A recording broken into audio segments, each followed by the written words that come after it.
मुकाबला news 24 digital माध्यमातील एक विश्वसनीय नाव। मुकाबला न्यूज 24 च्या बातम्या आणि जाहिराती पाहण्यासाठी सबस्क्राइब, लाईक आणि बेल आयकॉनवर क्लिक करा। सेनेकडून संजय देशमुख तर वंचितांकडून सुभाष खेमसिंग पवार मैदानात। यवतमाळ वाशिम लोकसभा मतदारसंघातून अखेर महाविकास आघाडीकडून उद्धव बाळासाहेब ठाकरे शिवसेनेच्या वतीने माजी राज्यमंत्री संजय देशमुख यांची अधिकृत उमेदवारी जाहीर झाली आहे। तर वंचित बहुजन आघाडीनेही या निवडणुकीत स्वबळावर मैदानात उतरण्याचा निर्णय घेतला असून वंचिताने सुभाष खेमसिंग पवार यांची उमेदवारी जाहीर केली आहे। आता महायुतीच्या उमेदवारीकडे मतदारसंघाचे लक्ष लागले आहे। यवतमाळ वाशिम लोकसभा मतदारसंघात निवडणूक रणधुमाळीला सुरुवात झाली आहे। अपेक्षेप्रमाणे उद्धव बाळासाहेब ठाकरे शिवसेनेच्या वतीने माजी राज्यमंत्री संजय देशमुख यांची उमेदवारी जाहीर झाली आहे।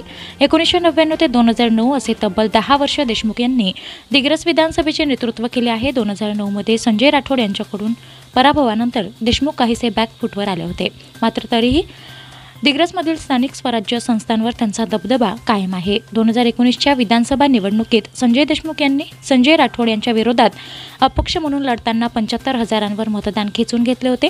उद्धव ठाकरे यांनी नुकताच मतदारसंघात 4 ठिकाणी संवाद मेळावा घेतला। या मेळाव्याचे नियोजन देशमुख यांच्याकडे होते, त्यामुळे त्यांची उमेदवारी जाहीर होणार हे जवळपास निश्चित होते। या उमेदवारीवर दिनांक 27 मार्च बुधवार रोजी पक्षाने शिक्कामोर्तब केले।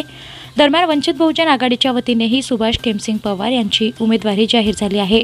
सुभाष पवार हे दारव्हा तालुक्यातील डोलारी येथील असून त्यांनी MBA पदवी घेतली आहे। मागील लोकसभा निवडणुकीत वंचित बहुजन आघाडीने या मतदारसंघातून 93,918 मते मिळवली होती।